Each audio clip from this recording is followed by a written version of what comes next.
Hello, my name is Linda Lockwood and I am Director of Nursing and Quality for Birmingham and Solihull Integrated Care Board.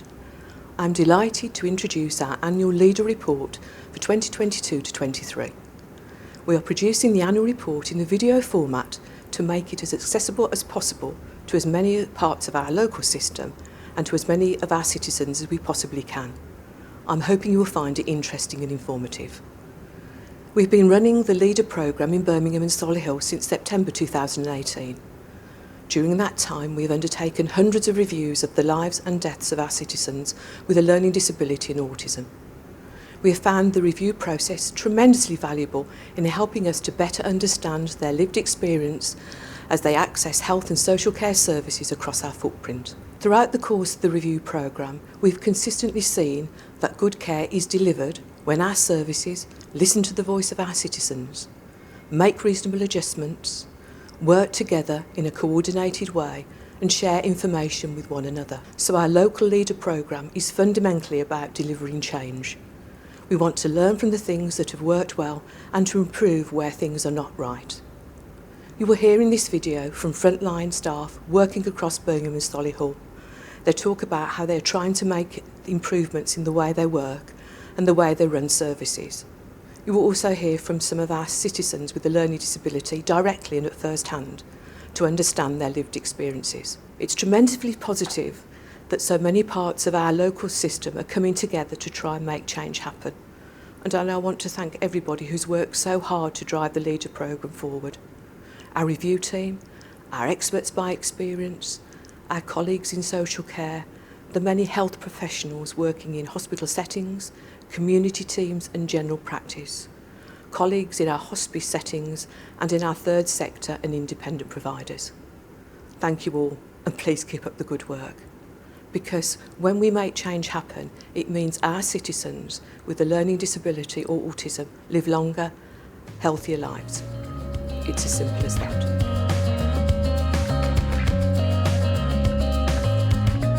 Having this LeDeR review and somebody coming in and explaining this is what's happened, you couldn't have done this, or maybe if this had been done, it can only be a positive thing if it's looking for things that we can change and things that can be implemented to prevent deaths, and that can only be positive.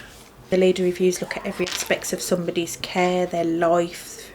It's not just about the death, it's about the life before the death. They like to get to know the individual they're discussing, so they'll either look at care plans or discuss care plans, and it gives people like me a voice to say, well, actually I think this is where the problem's lying, or I think we could look at this, and people are clearly listening to us. We're now getting complex discharge teams, we're getting vulnerabilities teams, health facilitators within the hospitals, but also working with our GPs and working with us. It's also enabling us to put together personalised care pathways, so people aren't just blank getting DNARs anymore. The GP knows the residents, so they're getting to know them, and it's all personalised, so the individual care is there across the board. And for me, it's making transitions to hospitals a lot easier. The hospitals are getting better handovers, so the care is improving.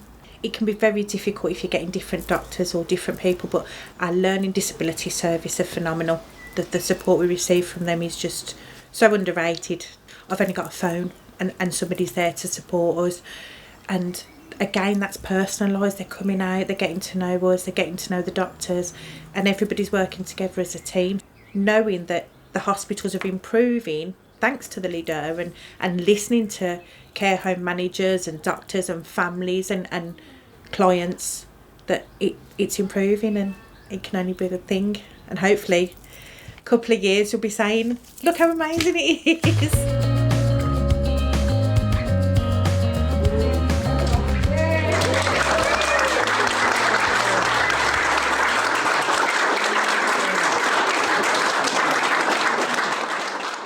The service users are looking at their artwork today, and my artwork's there as well, the koala one, which is a diamond painting one. I spent about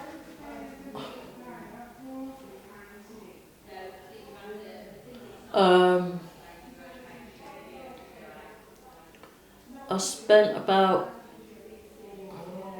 a week doing it, 2 weeks. I really enjoy it, and it's really great how it's turning out. And yeah, I'm actually enjoying myself today. Like, it's seeing my artwork.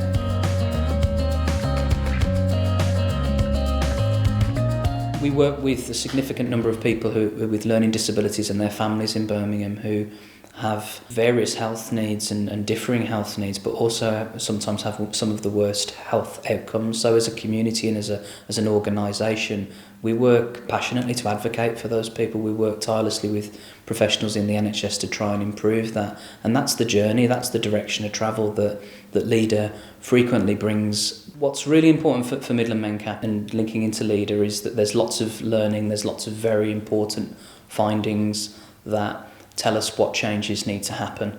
And it's about embedding what that learning is into our services in a real sense day to day, in a practical way. A good example of that would be around hospital passports. There were some examples where people who we were supporting went into hospital without them, or where the quality of those passports didn't have the information that the admissions staff probably needed at that time. What that's led to is a wholesale review of how we approach the planning of those documents, how they're completed, the information that's in them, and how regularly the information is updated. Things like medication, which can change frequently, that's something that needs to stay very live. We use a hospital passport template from the UHB now, so what we're completing matches the expectations and the needs of the staff there. And big changes that we've put in since has been around an admissions checklist. So the hospital staff at UHB have got that and use that. The other end of that cycle, we've got a discharge checklist. What that really helps with is the communication for anyone who's being discharged and arriving back to community support is far improved, and it can not just improve and reduce the anxiety of anyone who's leaving, because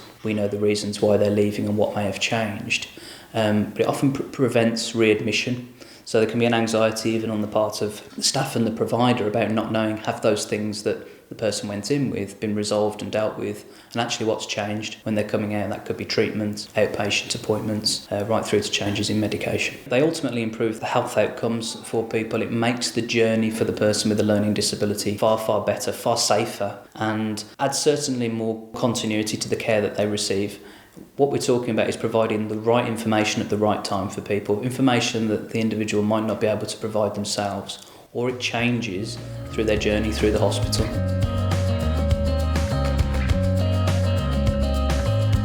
We've got the team over at Queen Elizabeth, at Heartlands and at Good Hope.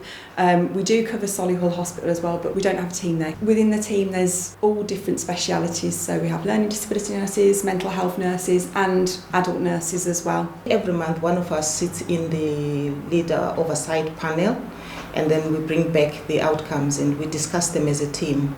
And this influences our practice in the sense that whatever problems we identified, we bring them back and we talk about them as a team. We cascade them to the rest of the workforce. And a lot of our patients die from aspiration pneumonia. Through the LeDeR process, we engage with partners to find out how we can best ensure that less patients die from aspiration. And a lot of that is around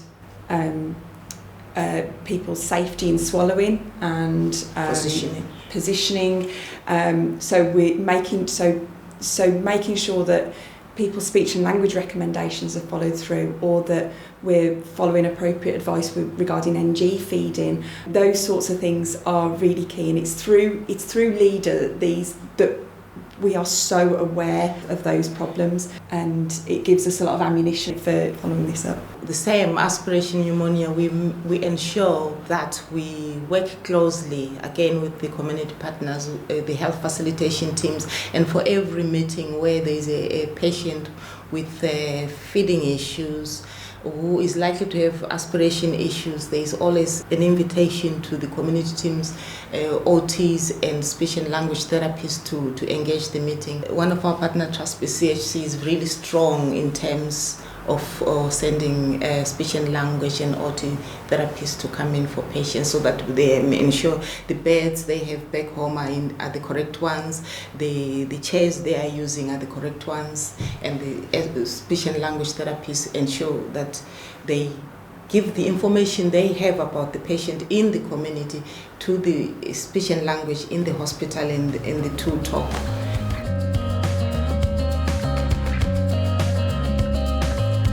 One of our pathways has always been respiratory. We've always offered a level of respiratory care as a service. However, it's a very long-term community-based support, and it's a very low number of referrals that we get which are for respiratory support, and we get people referred for posture and it might link in, but we really don't see the numbers of people referred to us for respiratory support that we would expect when you look at the LeDeR reports. So given that it's, a huge number, very substantial number of people dying from respiratory conditions and very poorly with respiratory conditions which were largely preventable, it then doesn't match with the input that we're seeing from service users. So we then kind of took that as maybe we need to expand our provision and what we can offer to try and fit better with what's coming out of LeDeR. LeDeR helps us feel empowered to be able to make informed decisions, to be able to actually make that change and those differences, and it's giving us the power to be able to say, well, we know that this is what's happening. It's not just our single person lived experience, it's happening on a UK-wide basis, and we need to change things. It came as well out of a specific service user who I was seeing who did develop a community-acquired chest infection. They were aspirating. They ended up being transferred into the acute hospital for kind of basic level respiratory physiotherapy, but because of the change of environment, they became very distressed, were resistive to treatment, and unfortunately were placed on palliative care and then very sadly passed away. So with the support of LeDeR through the multi-agency review and the reflection on if that was something our service could have offered to that person, then it's very likely we could have prevented their hospital admission. So if we can reduce the chance of them going into hospital, we really think that is how we can improve outcomes for them. So that really drove us then to think, okay, we want to prioritise our respiratory pathway as the one that we're really going to push and develop over the next couple of years, and a huge part of evidence for that is what's coming out of the LeDeR reports. I'm currently working with Steve Dan from Thriving to Work, who's helping me to overcome my barriers to work. So I'm on that employment programme, and the work they do is great. Employment's a very big thing for me. I was employed by the Trust BCHC, and I was working for the bank during COVID, but there wasn't enough work. The feelings are that employment, it boosts mental well-being, physical well-being, you get financial freedom, and it's something to do really, and it gives you structure, routine, flexibility. It would change my life completely. I'd have less mental health, I'd have better communication skills, I'd be able to network with people, go out with people outside of work.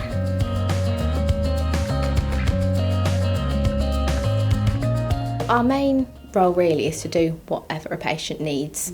So looking at their hospital journey and working out what adjustments they need so that they can access the service that they need. So there's lots of things that we can do to help the patient stay in hospital a really good experience. If they want their family to stay in with them, if a patient needs to be first on the list, if they prefer to have a side room as well. For me, the main sort of takeaway from LeDeR is about making sure that we're listening. So we're listening to the patients, listening to their families. And asking the right questions. Yeah, definitely. Because so often you see in reviews about people not being listened to, things not being documented or shared. So we're very keen on working with other services to make sure that we're passing on information so those adjustments don't just stop with us, that they're actually carried on. We've got a notification system in place where staff will submit information about a patient, kind of their support needs, and have the right things in place. So we've just introduced green paper into patient notes to flag up. So it's kind of a visual flag for staff who might not have access to the systems. But if they're in a busy clinic, they see a patient note with green paper sticking out, they know that there's some reasonable adjustments that they might need to address and support the patient with. Yeah. All staff have to do learning disability and autism training. It's obviously kind of being phased out now to be covered by the Oliver McGowan training, but we're still offering a face-to-face session for all staff to make sure that everyone is getting that training. We are seeing a lot more autistic patients coming through, so it is important that we are recognising the adjustments that they might need and not sort of covering them with this blanket of learning disability diagnosis. We've had a patient recently who was very reluctant to have a scan. He was absolutely petrified of just getting into the machine. And so we'd arranged for him to come and have a look round. A member of staff had agreed to meet him, to show him round. And then unfortunately on that day she was unable to, but was unable to let the patient know. So the patient turned up to the hospital to meet this member of staff, and then it obviously didn't go ahead, which at the time for him was massive because he'd psyched himself up, he'd got to the hospital. So we've managed to do a bit of work with him for him to agree to come back again, to make sure that there are the right staff in place, that there's kind of contingencies in place for if this one person can't do it, then this person will come in. So it's kind of making sure that we're thinking of everything, and putting sort of fail-safes in place, but recognising that things do go wrong, and that we then learn from it and work out what we can do in future. During his time in hospital, he obviously had his one-to-one support throughout the day for the 14 hours, but due to not wanting to leave George in hospital alone with only healthcare assistants, which, as amazing as they are, can't stay with George throughout the whole night, we then put in additional support for George and put in his own wait night, just to ensure that someone was there in case he'd become anxious or upset and needed that reassurance. The QE were great with that. I explained the situation. They allowed a member of staff to stay with him. And I think his favourite one out of the 3 nights that he was there was a guy called Patrick. Absolutely amazing. Do you remember Patrick? Yeah. Did he make you laugh? Yeah. Yeah. So we did a couple of trips from the house to the hospital for his drawing pads and his iPad and everything else that he decided we'd get to the hospital and he'd then say, actually, I need my cream as well, so we'd have to go all the way back and get squirty cream for him. And it also benefited George that, you know, the staff were there to be able to support George to understand what the doctors were saying, because obviously George is hard of hearing, he can only hear in his left ear. So it made it a lot easier for George to have someone he was familiar with communicating so close to him. Because obviously with doctors he's quite weary, doctors and nurses, so for George it was that comfort aspect. It's okay. Yeah? Not gonna rip. Yeah, it was the comfort aspect, and it was a case of having familiar people that, you know, he's built that relationship with throughout his time of living here.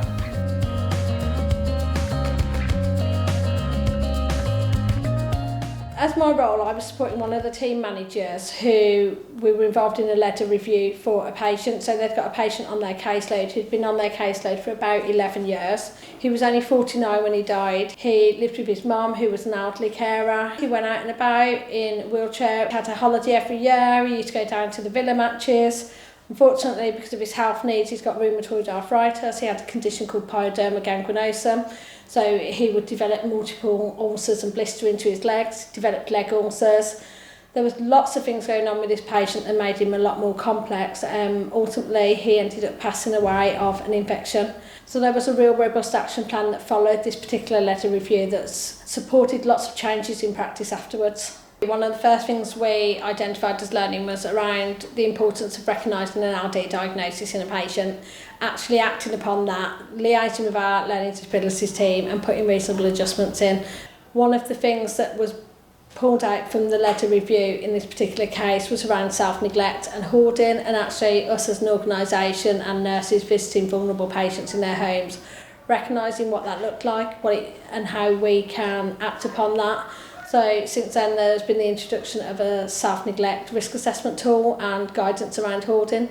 So we've shared that information with all of our community nursing teams as part of the LeDeR review, and that's embedded and used within the organisation now. One of the other things that we really highlighted from this, that the vulnerability of this patient, as an organisation now, every one of our community nursing teams has a top 10 patients, and the vulnerability of those could be anything from learning disabilities safeguarding, but actually on a weekly basis we know who our top 10 patients are and we discuss them regularly. One of the things with this particular case that came out through the LeDeR review was we didn't see him very often because of COVID, because of him declining care, mum providing care, but actually we were prescribing for him continuously. So we've had to change a policy since this instance, where we now prescribe for the patient a limited number of times on repeat prescriptions without seeing the patient. We have to see that patient to review them to be able to continue prescribing it, and I think that's something that we missed in this instance, but a change of practice since then. Raising the awareness of learning disability, it's kind of brought us back to the focus of it a little bit, and actually the importance of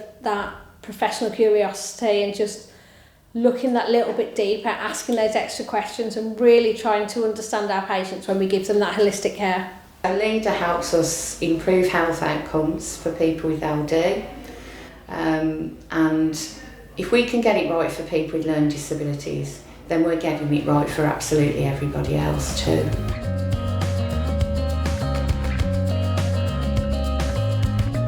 We needed to do something about that huge gap where people who have got learning disabilities and autism are not getting a good end-of-life care experience. Only 3% over the last 12 months had access to hospice care, which for us is really quite alarming, because with the communication difficulties as well as the complex physical conditions, actually the complexity of that end-of-life care planning and making sure that we know what that person's individual needs, wishes and requirements are is just so much more important to ensure that that end-of-life experience is the best experience that individual can have. Within our working group, we've got a mixture of organisations and individuals that support people with learning disabilities and autism, right from community organisations, voluntary organisations, hospices, primary care, as well as bringing in people who have got lived experience of learning disabilities and autism, but also people with lived experience of death, dying and bereavement. We went through all of the LeDeR objectives and worked out which of those objectives we felt we could actually make an impact with. The things that we noticed really early on is that people have got a reluctance to talk about bereavement and grief with people who've got learning disabilities. We had a focus group with Midland MenCap. They were able to kind of bring some of their knowledge from over the years of working with people as to what they see some of those barriers might be. And it's ranged from things like the current support out there is not adapted. Things like communication tools that we use, they're not designed specifically for people with learning disabilities and autism. Big success of this, the bigger network, of the end-of-life network, for us will be that we have an impact, a positive impact on the number of people that are accessing good end-of-life care. At the moment it's only 3%, actually that should be 100%, and we shouldn't be targeting anything less. I feel that my GP surgery could be better by offering me face-to-face appointments instead of telephone and video appointments, and I could do with longer appointment times. And then, so what's it made you think about doing? It's just made me more anxious, and it's made me have more unnecessary trips to hospital because I can't get to see a GP. And what now? I'm just going to look for another GP practice.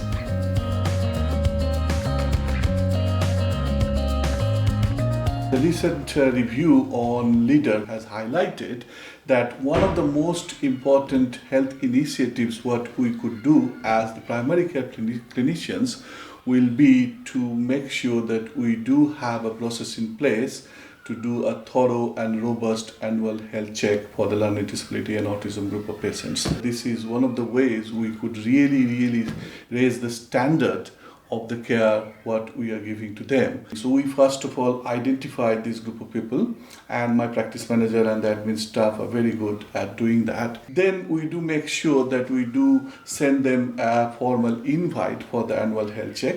It is important that the invites are sent in a way that they will understand, and if there is any special requirements for this group of people, then we will be adjusting that. I always make sure that one of our admin staff gives them a ring beforehand, that they are aware of the appointment next day. And also sometimes if they could not attend the appointment with me, then I do make sure to call them, make sure that they are okay and what happened, if there is any need for any other adjustment that I could do. And the second thing is that we are giving them extended time so that we could look into more holistic care for them, which will not only comprise the medical side of things, but also their social side as well as the psychological side, on their sexual health or the contraception. And it is also very important that they do have the information in hand so that they do get the best care. So also to understand the perspective, what's going on in their life, and to help them if there is any crisis or emergency going on there. So that is really, really important, that this initiative has enabled us to get some more time to do those beautiful things for this group of patients. And this initiative, I would hope, will improve their life expectancy hugely, because that's what I'm seeing in my normal practice. I go to my doctor and he does a general check-up on me, like my weight, my height, he takes bloods out of me, he takes some bloods. So yeah, that's a general check-up at the doctor's. Nothing else, just that.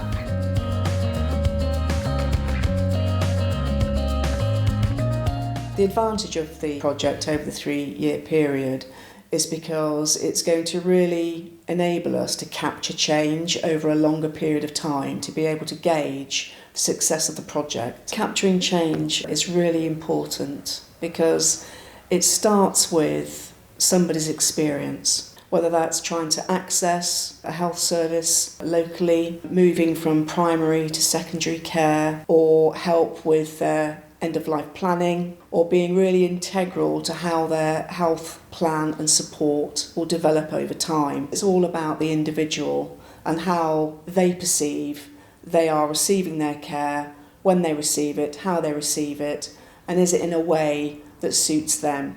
So capturing change will reflect against those 20 priorities how that change is evolving, and whether the commitments that everyone has signed up to in those 20 priorities are actually being seen by those that are using those services. Ourselves here at SATA and Midland Mencat, we work with a lot of individuals and families, but obviously reaching out more into the communities. We'll be holding focus groups, we'll do surveys, and we'll also be utilising other third sector charities that work with parents and families, and also similarly people with learning disabilities and autism, and also health and social care. Hopefully we'll be able to liaise and work with GP surgeries, local healthcare providers. So we really want a broad brush approach so that we hear as many voices as possible. And we'd also like to utilise different faith groups, because diversity is really important here in Solihull and in Birmingham. I think success will be when people tell us about the positive change that it's making for them in their lives,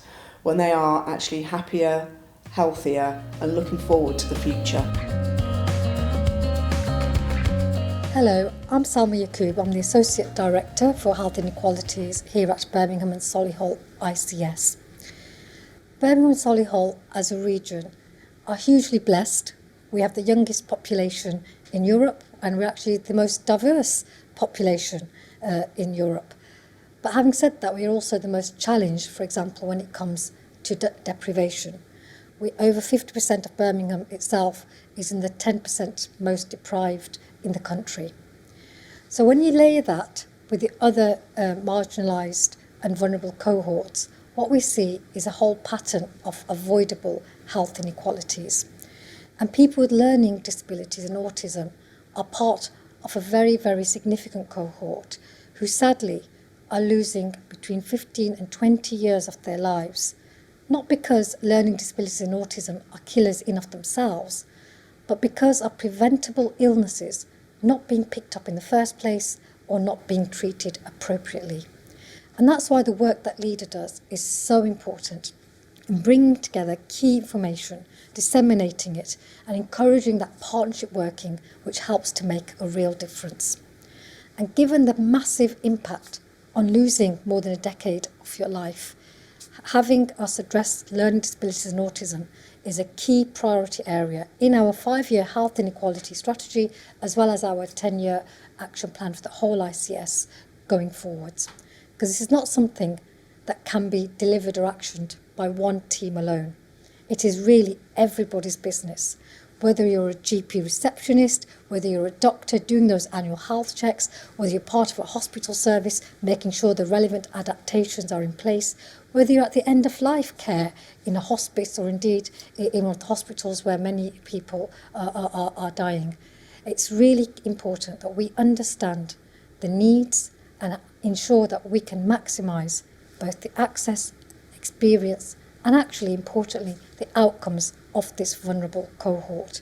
And we know within the cohort itself, if you're from an ethnic minority background or if you've experienced care in your life, you are even more vulnerable, even less likely to live the length of life or a healthy life as the rest of the population. That's why this is such a big priority area for us. But we're determined to make that change, and as the LeDeR Report 2023 shows, strides are already being made.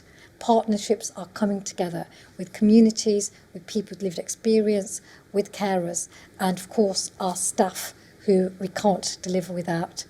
So my message is, a lot of great work's been done, a lot of work still needs to be done, and it's all of our business to come together to make that change.